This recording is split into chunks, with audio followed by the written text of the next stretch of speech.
개를 무척 좋아하고 사랑하는 한 남자가 있었습니다. 이 사람은 개를 너무 좋아해서 개에 관한 책이라면 열심히 읽고 또 연구하고, 그래서 모르는 개나 또 종자가 없을 정도로 개의 성품, 성격 이런 것들까지 정말 파악하고 있는 해박한 지식을 가지고 있었습니다. 근데 하루는 자기 집 앞에 사이드웍이 문제가 생겨서 사이드웍을 새로 고치기로 마음을 먹었습니다. 그래서 시멘트를 사다가 땅을 고르고, 그리고 그 위에 새롭게 사이드웍을 시멘트를 발라서 고쳤습니다. 그런데 일을 끝내고 집에 들어간 사이에 큰 개 한 마리가 새로 발라놓은 그 시멘트 위로 지나가고 말았습니다. 시멘트 위에 개 발자국이 생긴 것입니다. 이것을 본 남자는 다시 시멘트를 가져다가 개에서, 그리고 다시 그곳에 덧바르고, 그리고 이번엔 줄을 가져다가 울타리를 만들어 놓았습니다. 몇 분이 지났습니다. 그런데 또 이번에는 다른 개들이 와서 또 이곳저곳에 발자국을 만들어 놓았습니다. 하는 수 없이 남자는 또 시멘트를 가져다가 다시 그 발자국 난 곳에 다시 발랐습니다. 저녁 때가 되었습니다. 혹시나 해서 창밖으로 밖을 내다보니까 이번에가 또 큰 개 한 마리가 와서 아예 이 새로 단장한 그 시멘트 바닥에 자리를 깔고 누웠습니다. 이 광경을 본 집주인이 참다 못해 화가 나고 뚜껑이 열렸습니다. 그래서 들어가서 다르게 놓아둔 사냥용 총을 꺼내다가 그 개를 향해서 총으로 쐈습니다. 그런데 그 개가 총에 맞아서 그만 그 자리에서 죽고 말았습니다.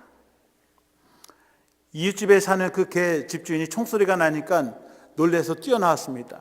나와서 보니까 자기가 사랑하는 개가 총에 맞아서 피를 절절 흘리고 죽어가고 있는 것입니다. 죽은 개를 끌어안으면서 이 개 주인이 집주인에게, 당신은 개를 사랑하지 않습니까? 그런데 왜 개에게 총을 쏘셨습니까? 그렇게 물었습니다. 그러자 그 남자는, 저는 개를 사랑합니다. 그런데 콘크리트 위에 올라가는 개는 좋아하지 않습니다. 사람이 머릿속으로 사랑하는 것과 실제적으로 행동으로 옮기는 일은 전혀 다른 일입니다. 사랑에는 어느 정도의 희생과 수고를 감수해야만 합니다. 마음속으로 좋아하고 정신적으로 좋아하는 일과 직접 삶 속에서 부딪히면서 사랑하며 살아가는 일은 서로 전혀 다른 일이라고 합니다. 그럼 우리가 사순절 세 번째 주일을 맞이하고 있습니다. 우리 옆에 계신 분들하고 인사를 나눕니다. 사랑합니다. 우리 옆에 분들에게 사랑합니다라고 인사를 한번 나눠주시기 바랍니다.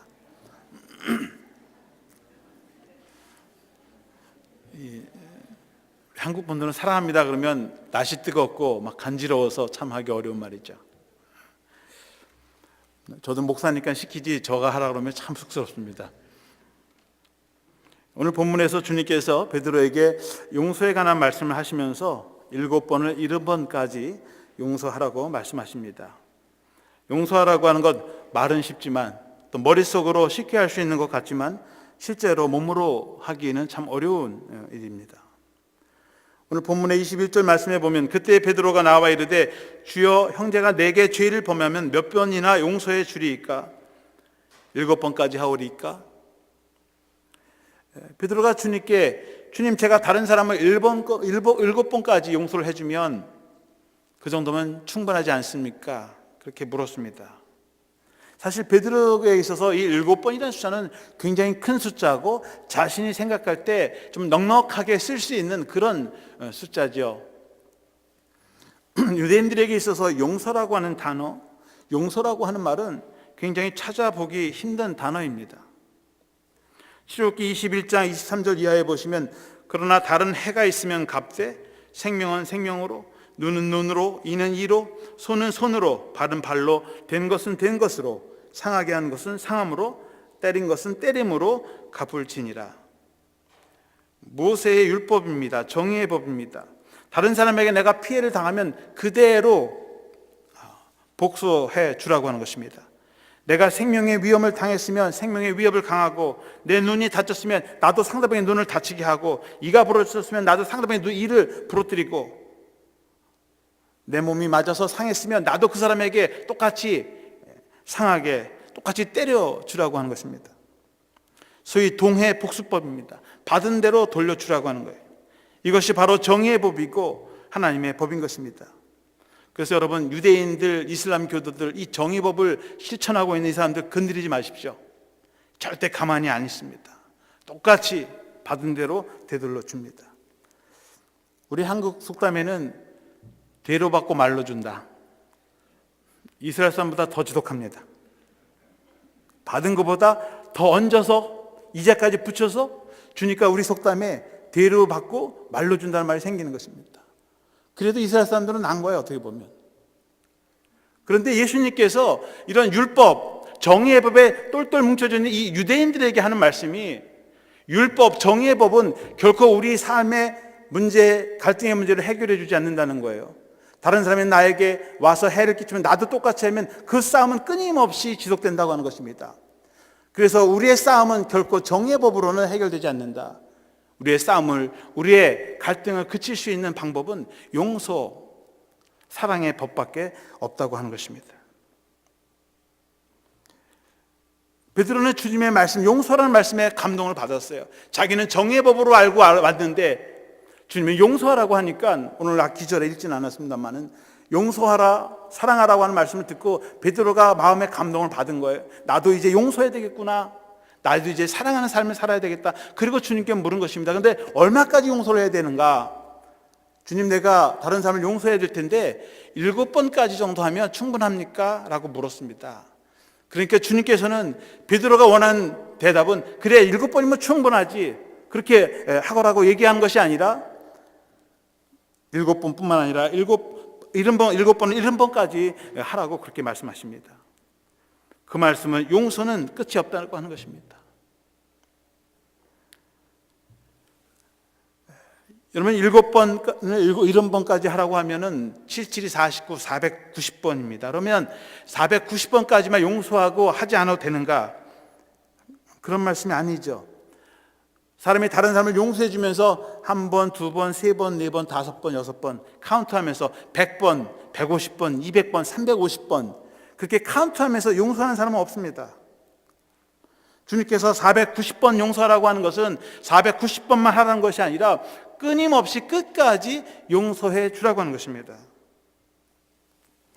하루는 어떤 목사님이 사모님께 잘못을 했습니다.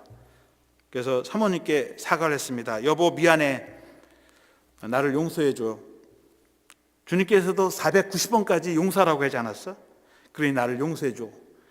그랬더니 사모님이 목사님께 이렇게 말했답니다. 나는 지금까지 당신을 500번도 넘게 용서했어. 그럼 부부가 함께 살면서 용서하고 용서받을 일이 한두 번이겠습니까? 자녀들과 함께 살면서 용서해야 할 일이 한두 번이겠습니까? 아니면 나는 3번까지만 용서해야지, 나는 7번까지만 용서해주고 그 다음엔 더 이상 용서는 없어, 그렇게 말하는 사람이 있습니까? 자기가 사랑하는 사람들에게.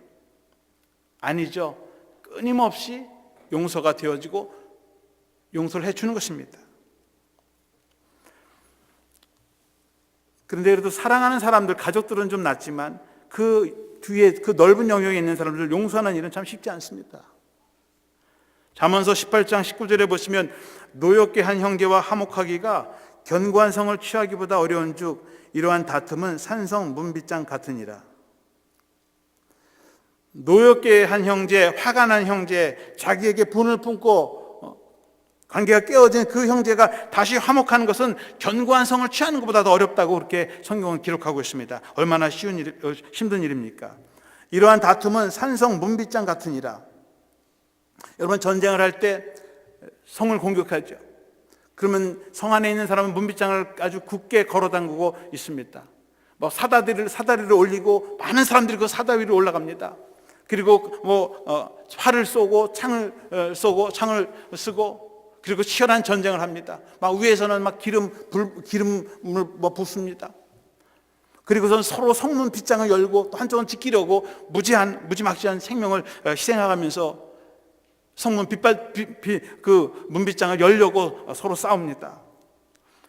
우리의 관계가 회복되어지는 것이 바로 그런 전쟁과 같은 힘든 일이라고 하는 것입니다.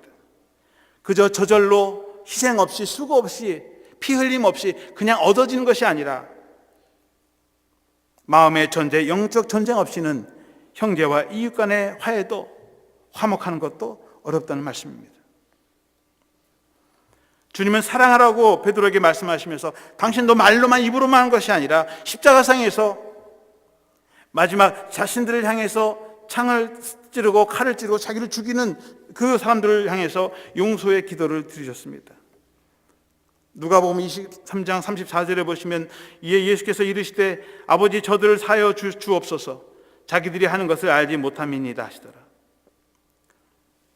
주님은 자기를 향해서 창을 찌르고 칼을 찌르고 돌을 던지고 핍박하는, 자기를 죽이는 그 사람들을 향해서 주님 저들을 용서해 주십시오. 단순히 용서만이 아니라 지금 저 사람들은 아무것도 알지 못합니다. 그러니 저들을 용서해 주시고 오히려 그 죄들을 저에게 담당시켜 주십시오. 그런 기도를 드리셨던 것입니다. 말로만 사랑하라고 용서하신 것이 아니라, 용서하라고 말씀으로만 하는 것이 아니라 삶을 통해서 마지막 순간까지 끝까지 용서의 삶을 사신 것입니다. 또 사도행전 7장 60절에 보시면 우리가 잘 아는 스데반 집사가 사람들에게 돌에 맞아 죽을 때에도 용서의 기도를 들었습니다. 사도행전 7장 60절에 보시면 무릎을 꿇고 크게 불러 이르되 주여 이 죄를 그들에게 돌리지 마옵소서 이 말을 하고 자니라. 자기를 핍박하고 돌을 던져서 자기를 죽이는 그 사람들을 향해서 주여 죄를 저들에게 돌리지 마옵소서, 오히려 나에게 담당하시고 저들을 용서해 주십시오 라고 하는 기도를 마지막 순간까지 드렸다고 하는 것입니다. 그렇다면 용서라고 하는 것은 하나님의 받은 사람들이 마지막까지 끝까지 해야 할 사명이고 책임인 것입니다. 용서는 하나님의 사랑의 최고점이고 용서는 구원받는 사람들의 증표가 되는 것입니다. 두 번째로는 용서는 하나님 나라의 표상입니다. 용서는 하나님 나라에서 볼 수 있는 아름다운 모습이라고 하는 것입니다. 23절에 보시면 그러므로 천국은 그 종들과 결산하려 하던 어떤 임금과 같으니 겠습니다. 주님께서 용서란 얘기, 베드로에게 70번이라도 7번을 70번이라도 하라고 그렇게 말씀하면서 동시에 바로 천국은 하면서 용서라는 단어와 천국이라는 단어를 거의 동의어처럼 그렇게 사용하고 있습니다. 왜냐하면 용서가 있는 곳에 바로 천국이 있다고 하는 것입니다. 용서는 하나님의 나라와 서로 뗄 수 없는 그런 밀접한 관계를 가지고 있다고 하는 것입니다. 우리가 읽지는 않았습니다마는 앞 기절 18절에 보시면 진실로 너에게 이르노니 무엇이든지 너희가 땅에서 매면 하늘에서도 매일 것이요 무엇이든지 땅에서 풀면 하늘에서도 풀리리라. 무엇인지 땅에서 매인 것이 있으면 그 매인 것을 위해서 하늘에도 매일 것이고 땅에서도 풀리면 하늘에서도 풀린다고 하는 것입니다. 천국이라고 하는 것은 매일 우리의 일상생활과 전혀 무관하지 않다고 하는 것입니다. 하나님의 나라를 소유한 사람, 구원을 받은 사람들, 땅에서도 풀려야 하늘에서도 풀리고 하늘에서 땅에서 매이게 되면 하늘에서도 매이게 된다고 하는 그런 말씀입니다. 마태복음 5장 23절에도 보시면 이런 말씀이 있습니다. 예물을 제단에 드려다가 거기서 내 형제에게 원망받은 일이 있으면 그 일이 생각나면 예물을 제단 앞에 두고 가서 화해하고 와서 드려라. 그래야 그 예물이 주님께 연락된다고 그렇게 말씀하고 있습니다. 우리가 아무리 주님께 나와 예배 드리려고 해도 예배 드리러 왔다가 혹시 내 마음속에 꺼리낀 게 있으면 그 사람과 화해하고 와서 예배를 드려야 그 예배가, 그 제물이 하나님께 연락된다고 하는 것입니다.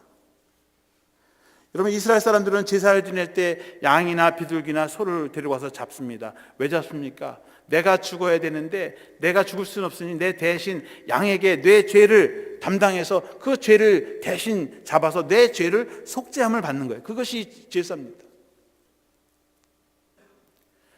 주님께 나올 때 자신의 죄를 사함받고 하나님과의 관계가 그 피 흘림을 통해서 회복되기 위해서 드려지는 것이 예배입니다. 그런데 자기 죄를 사해달라고 나오면서 다른 사람의 죄를 용서하지 않는다면 과연 하나님께서 그 제사를 받으시겠냐 하는 것입니다. 마태복음 6장 14절과 15절 말씀해 보시면 너희가 사람의 잘못을 용서하면 너희 하늘 아버지께서도 너희 잘못을 용서하시려니와 너희가 사람의 잘못을 용서하지 아니하면 너희 아버지께서도 너희 잘못을 용서하지 아니하시리라고 말씀하고 있습니다. 우리가 다른 사람의 잘못을 용서할 때 용서받을 수 있는 것이지, 우리가 용서하지 않으면 우리의 죄도 용서함 받지 못한다고 그렇게 단호하게 주님께서 말씀하고 있습니다. 결국 우리의 관계가 회복되어져야 하나님과의 관계도 회복되어지는 것입니다. 우리가 주님 가르친 기도할 때도 주님, 우리가 우리에게 죄 지은 자를 사해준 것 같이 우리 죄를 용서해 주십시오, 그렇게 기도라고 합니다. 우리가 다른 사람의 죄를 용서할 때 우리의 죄도 용서받는 것이지, 나는 용서하지 않으면서 십자가에 와서 아무리 그 검은 띠를 매면서 주님 나의 죄를 용서하십시오도, 그럼 너는 하나님의 용서가 지연될 수도 있죠. 오늘 본문의 마지막 구절 35절의 말씀엔 너희가 각각 마음으로부터 형제를 용서하지 않으면 나의 하늘 아버지께서도 너에게 이와 같이 하시리라. 여러분, 용서라고 하는 것이 꼭 찾아가서 화해하고 손을 붙들고 해야, 끌어안아야만 용서가 아니라 마음으로부터 형제를 용서하지 않으면, 비록 먼 곳에 떨어져 있어도 그를 용서하고 내 마음으로 그를 용서할 때 하늘 아버지께서도 우리에게 용서를 베풀어 주신다고 하는 것입니다. 지상에서 우리의 이웃과의 관계가 곧 하늘나라에서 하나님과 관계에 영향을 미친다고 하는 것입니다. 그러므로 용서와 화해는 우리가 해야 되고 말해야 되는 선택 과목이 아니라 필수적으로 해야만 하는 필수 과목입니다. 왜냐하면 화해와 용서는 우리가 지상에서 하나님의 사랑과 은혜를 체험하고 하나님의 나라를 경험하는 지름길이기 때문에 그렇습니다. 누가복음 15장에 보면 우리가 잘 아는 탕자의 비유가 나옵니다. 주님께서 천국의 비유를 말씀하시면서 집을 나간 탕자가 돌아왔을 때 그 아버지가 그 아들을 용서해주고 그리고 하나가 되고 잔치를 벌리는 것, 바로 그것이 하나님의 나라다라고 그렇게 말씀하고 있습니다. 물론 이 아버지는 하늘나라에 계신 우리 하늘 아버지를 말씀하시는 것이고, 탕자는 우리 자신을 묘사하는 것이긴 합니다만은, 그 비유를 말씀하실 때 아버지와 아들의 관계의 회복이 바로 천국의 모형인 것을 우리들에게 상징적으로 말씀하고 있는 것입니다. 1954년에 노벨 문학상을 받은 어네스트 헤밍웨이라는 분이 스페인에 관한 이야기를 하는 것을 좋아합니다. 그래서 그가 The Capital of the World라는 책을, 짧은 글 속에서 서로 단절했던 아버지와 아들의 이야기를 소개하고 있습니다. 하루는 아버지와 아들이 심하게 다퉜습니다. 아들이 화가 나서 집을 나가버렸습니다. 몇 년이 돼도 돌아오지 않습니다. 몇 년이 지나니까 아버지가 아들이 보고 싶고 또 아들과의 관계를 회복하기 위해서 아들을 찾아다니기 시작합니다. 수소문을 하면서 이것저것을 돌아다니다가 마드리드 시리에 오게 되었습니다. 그곳에서도 찾을 수 없어서 결국엔 한 신문사에 찾아 들어갔습니다. 그리고 아들을 찾는 광고를 신문 기사에 짧게 한 모퉁이에다 냈습니다. 그 광고에는 이렇게 쓰여져 있었습니다. 파코, 제발 나를 만나다오. 내일 정오 12시에 이 신문사 앞에서 만나자. 모든 것을 용서한다. 너를 사랑한다. 아버지로부터. 그렇게 신문 광고를 내고 다음날 아침 오전 12시 정오에 혹시 아이가 거기에 올지 모르니까 가서 기다렸습니다. 그랬더니 그곳에는 가보니까 무려 800명의 파코라는 이름을 가진 사람들이 서 있었다고 합니다. 얼마나 많은 사람들이 지금도 용서를 기다리면서 살아가고 있는지를 잘 말해주는 대목입니다. 하나님의 나라는 관계의 축복이요 회복의 축복인 줄로 믿습니다. 하나님과 우리의 관계만이 아니라 나와 다른 사람의 관계가 회복이 되어지고 사랑의 관계로 회복되어지는 것, 바로 그것이 하나님의 나라라고 하는 것입니다. 마태복음 22장에 한 율법사가 와서 예수님께 어느 계명이 가장 큰 계명입니까? 라고 물었습니다. 그때 예수님께서 이르시되 내 마음을 다하고 목숨을 다하고 뜻을 다하여 주 너의 하나님을 사랑하라 하셨으니 이것이 크고 첫째 되는 계명이요 둘째도 그와 같으니 네 이웃을 네 자신과 같이 사랑하라 하셨으니 그랬습니다. 주님께서는 가장 사랑하는 계명이 첫 번째는 하나님을 사랑하는 것이고 그 다음에는 내 몸처럼 내 이웃을 사랑하는 것이다라고 말씀하고 있습니다. 이 계명이라고 하는 것은 우리가 해도 되고 안 돼도 되는 것이 아니라 반드시 해야 되는 것입니다. 하나님 사랑과 이웃 사랑이 가장 큰 계명이요 구원의 내용이라고 하는 것입니다. 우리 감리교회 창시자인 존 웨슬리 목사님도 구원에 대해서 말씀하시면서 우리 기독교인의 구원, 완전한 모습은 하나님의 사랑과 이웃 사랑이 다 이루어질 때 바로 그것이 구원받은 온전한 상태다라고 말씀하고 있습니다. 그리스도인의 완전이라고 하는 것은 마음을 다하고 목숨을 다하고 힘을 다하고 뜻을 다하여 하나님을 사랑하는 것이다. 이 사랑이 있을 때 우리의 영 속에는 불미한 성품이나 사랑에 위배되는 것은 하나도 남아있지 않으며 우리의 모든 사고, 말, 행동이 순전한 사랑에 의해서 지배될 따름이다. 웨슬리 목사님은 우리가 구원에 이르는 상태, 기독교인이 완전히 구원을 이루는 완전한 상태는 하나님의 사랑으로 지배되는 상태를 말하고 있습니다. 하나님의 사랑으로 우리가 완전히 지배되고 우리가 생각하는 것, 말하는 것, 행동이 하나님의 사랑으로 일관되게 나가는 것이 바로 구원받은 사람의 상태이고 그 하나님을 사랑하는 마음으로 이웃을 사랑하는 것, 그래서 온전히 사랑의 삶을 이루는 것, 바로 그것이 구원받은 자의 온전한 상태라고 그렇게 말씀하고 있는 것입니다. 웨슬리 목사님은 구원은 죽으면 단순히 천국 가는 것, 지옥에서 죄에서 구원받는 것, 단순히 그런 영적인 것이 아니라 오늘 우리들의 삶 속에서 하나님의 사랑으로 온전히 회복되어져서 이웃과 또 형제와 사랑의 관계로 나아가는 것, 바로 그것이 구원의 내용이고 우리가 받아 누려야 할 구원의 본질이라고 말씀하고 있는 것입니다. 그러므로 용서는 구원의 길이면서 동시에 구원의 내용이 되는 것입니다. 세 번째로 용서는 하나님의 은혜이며 축복입니다. 그럼 본문에서 주님은 용서를 이야기하면서 한 임금과 종의 비유를 통해서 말씀하고 있습니다. 24절에 결산할 때 만 달란트 빚진 자 하나를 데려오매 그랬습니다. 옛날 어느 나라에 임금이 있었습니다. 그런데 결산할 때가 됐습니다. 자신에게 1만 달란트를 빚진 신하를 불렀습니다. 그리고 그 돈을 갚으라고 합니다. 우리 여러분 1만 달란트 그러면 1만 달란트가 얼마나 되나 참 상상하기 어렵죠. 1달란트는 34kg의 순금입니다. 데나리온, 노동자, 유대인들의 노동자 하루 품삯이 한 데나리온입니다. 그런데 한 달란트는 6천 데나리온입니다. 그 얘기는 6천 일을 해야만 받을 수 있는 임금입니다. 그런데 1만 달란트를 오늘날 돈으로 환산하게 되면 6천 데나리온, 한 데나리온이 하루 품삯인데 뭐 보통 우리가 하루에 100불 정도 받는다고 치면 1만 달란트니까 1만 곱하기 6천 데나리온, 그렇죠?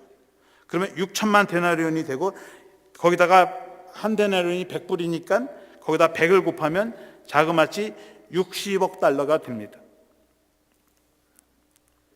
제가 1970년대 한국에서 박정희 대통령이 수출 탑해가지고 100억 불 달성, 그래가지고 뭐 텔레비고 뭐 난리가 났습니다. 한 나라가 1년 동안 수출한 액수가 100억 달러예요. 그럼 60억 달러라고 하면 이건 천문학적인 숫자고 한 사람이 평생 벌어도 벌기 힘든 돈입니다.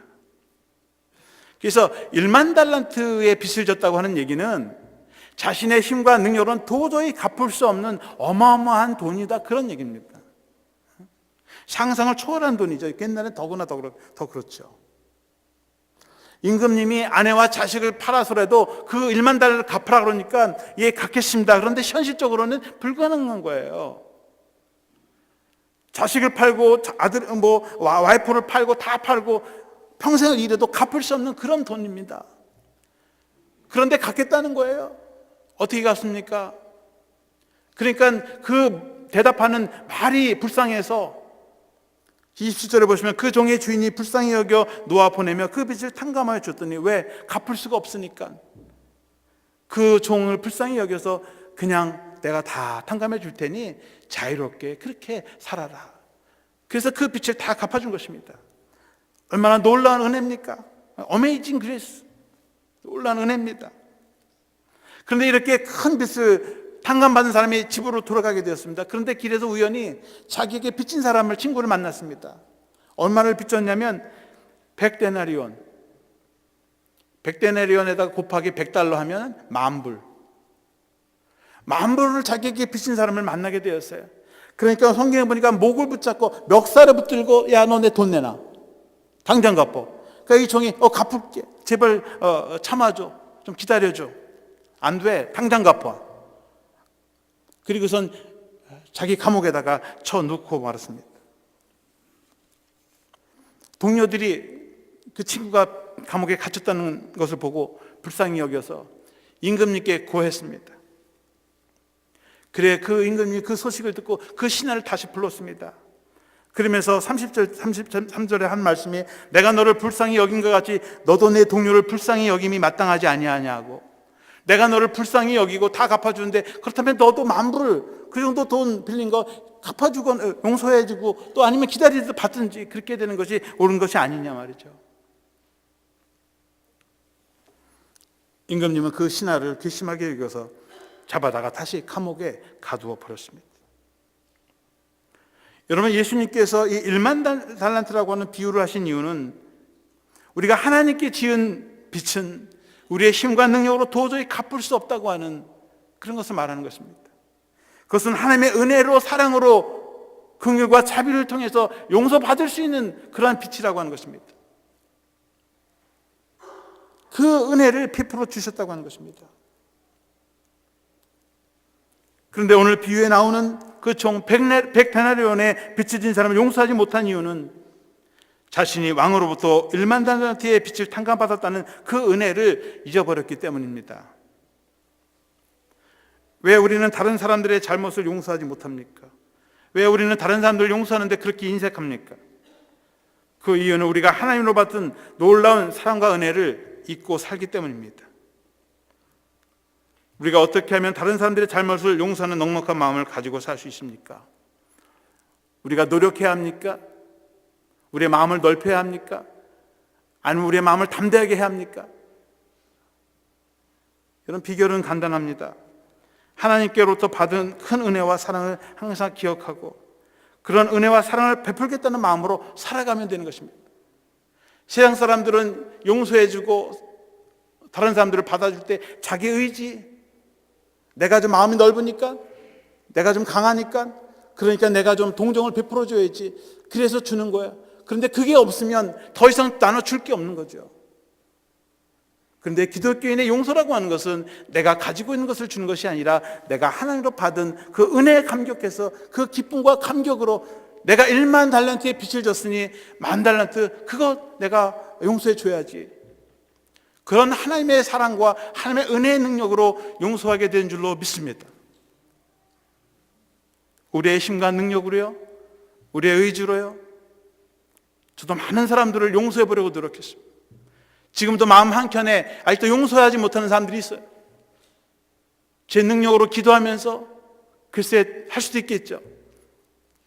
그런데 내가 받은 하나님의 이 십자가의 은혜, 내 생명을 구원하시고 나의 전부를 구원하신 하나님, 그분의 사랑과 은혜를 경험하고 그 은혜로 나아갈 때 용서가 된 줄로 믿습니다. 그 은혜가 나에게 채워지는 거예요. 채워지면서 그 하나님의 사랑과 은혜의 분량만큼 내가 다른 사람을 용서하게 되는 것입니다. C.S. 루이스는 크리스찬이 된다는 것은 용서받을 수 없는 죄를 용서해 주는 것이다. 왜냐하면 하나님께서 우리의 용서받을 수 없는 죄를 용서하셨기 때문이다. 기독교 문학가 루이스는 크리스찬의 본질이라고 하는 것은 다른 사람을 용서해 주는 능력에 있다고 합니다. 그것은 우리가 힘이 있고 능력이 있어서가 아니라, 바로 우리가 용서받을 수 없는 죄를 용서받았기 때문에 그 은혜에 감격해서 주님의 사랑으로, 은혜로 그 사람에게 베풀어 주는 것이라고 하는 것입니다. 우리는 하나님으로부터 완벽하고 철저하게 용서를 받았음에도 불구하고 우리들은 남의 잘못을 항상 기억합니다. 용서하지 못합니다. 그것을 마음에 간직하고 분을 품고 삽니다. 되로 받았으니 말로 되갚아 주겠다고 하는 복수심을 가지고 살아갑니다. 미움과 분노와 복수심은 항상 풍랑으로 요동치는 마음입니다. 그 마음에는 평화가 없습니다. 지옥과 같은 마음입니다. 남을 용서하지 못하는 종은 어두운 감옥에서 지옥과 같은 삶을 살게 되었습니다. 남을 용서하지 못하고 복수심과 분노의 마음을 가지고 살아가는 사람들은 여전히 어둡고 캄캄한 죄악의 동굴 속에 살아가는 것입니다. 용서하는 마음만이 평화를 누릴 수 있습니다. 주님의 사랑의 빛으로 내 마음을 채우게 될 때 내 안에 그 빛을 통해서 마음에 평화가 찾아오고 기쁨이 찾아오는 것입니다. 용서하면 마음에 있는 쓴뿌리가 뽑힙니다. 그 상처받은 자리에 사랑의 뿌리가 새로 돋아나고 사랑의 싹이 새롭게 돋아납니다. 그곳에 주님의 평화와 사랑이 임하고 하나님의 나라가 임하게 된 줄로 믿습니다. 우리는 하나님으로부터 도저히 갚을 수 없는 일만 달란치의 빛을 탕감받은 사람입니다. 우리가 받은 하나님의 놀라운 사랑과 은혜의 빛을 우리에게 그저 100데나리온 $10,000의 빛을 지닌 사람들에게 갚아 주어야 하는 것입니다. 아니, 나누어 줘야 하는 것입니다. 이것이 우리가 매일의 삶 속에서, 관계 속에서 하나님의 나라를 경험하는 비결이 되는 것입니다. 사순절 세 번째 주일을 맞이하면서 다시 한번 우리 자신을 돌아보고 내 이웃을 돌아보면서 행여라도 여전히 용서하지 못하는 형제 자매들이십니까? 예수 그리스도의 화목제물을 통해서 용서받은 확신, 그 기쁨, 그 감격으로 우리의 형제와 이웃을 용서하고 천국을 경험하시고 소유하시고 누리시는 저와 여러분들이 되시기를 주님의 이름으로 축원합니다. 기도하겠습니다. 사랑과 은혜가 풍성하신 아버지 하나님, 우리의 힘과 능력으로는 도저히 갚을 수 없는 빚을 지었음에도 불구하고 우리를 사랑하셔서 우리의 죄를 용서해 주시고 사랑하는 아들 예수 그리스도를 십자가에 달리시기까지 우리 빚을 다 탕감해 주신 줄로 믿습니다. 우리가 갚을 수 없는 빚을 탕감받았음에도 불구하고 여전히 우리들은 우리 형제들과 이웃들에게 작은 빚을 갚으라고 채근하거나 여전히 미움과 분노와 복수의 어두운 감옥에서 우리의 자신을 죄의 사슬에 메어놓고 살아가고 있습니다. 주님, 다시 한번 우리를 위해 십자가에 달리신 죽으신 예수 그리스도의 은혜와 사랑을 기억하게 하시고 잃어버린 주님의 사랑과 은혜를 회복시켜 주시옵시고 주님의 그 은혜와 사랑으로 여전히 용서하지 못하고 사랑하지 못한 이들을 주님의 사랑과 용서로 다가가게 도와주시옵소서. 우리 안에 남을 미워하고 증오하는 그 상처받은 마음을 주님의 사랑의 손으로 싸매어 주시옵시고 치유하여 주시고 보혈의 피로 깨끗이 씻어 주시옵시고 그 상처받은 자리에 다시 그리스도의 사랑이 싹이 다시 돋아나게 하시며 우리 안에 하나님의 나라가 임하게 하여 주시옵소서. 그래서 우리 안에 그리스도의 사랑의 형성이 회복되어지게 하시고 우리 안에 그리스도의 살아계심과 능력을 맛보게 하시고 땅끝까지 그 사랑을 증거하는 하나님의 제자들이 되게 하여 주시옵소서. 모든 말씀을 예수 그리스도의 이름으로 기도합나이다. 아멘.